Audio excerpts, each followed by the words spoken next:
नमस्कार. मी आता सध्या चालल्या पाठीमागे म्हणजे परड्यामध्ये पूर्ण जंगल आहे. पाठीमागे जंगल चालू होतंय, म्हणजे जंगल नाही, थोडीशी आणि 2-3 लोकांची परडी आहे, त्याच्यानंतर जंगल चालू होतंय.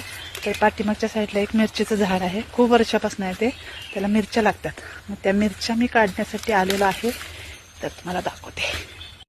हे आहे ते झाड, खूप वर्षापासून आहे झाड. ह्याची ऑलरेडी मी एक रील पहिला टाकलेली आहे.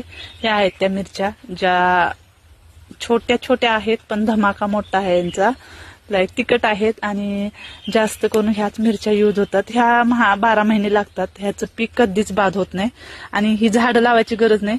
आता इथे पिकलेल्या मिरच्या तुम्हाला कुठे दिसतात का? कुठेतरी चुकून, हे बघा, ह्या जरा कलर आहे, पण पिकलेले असले ना की पक्षी ठेवत नाहीत, खातात आणि मग कुठं पण बी पडतात आणि उगवून येतात. चला तर मग एवढंच सांगायचं होतं. Bye bye.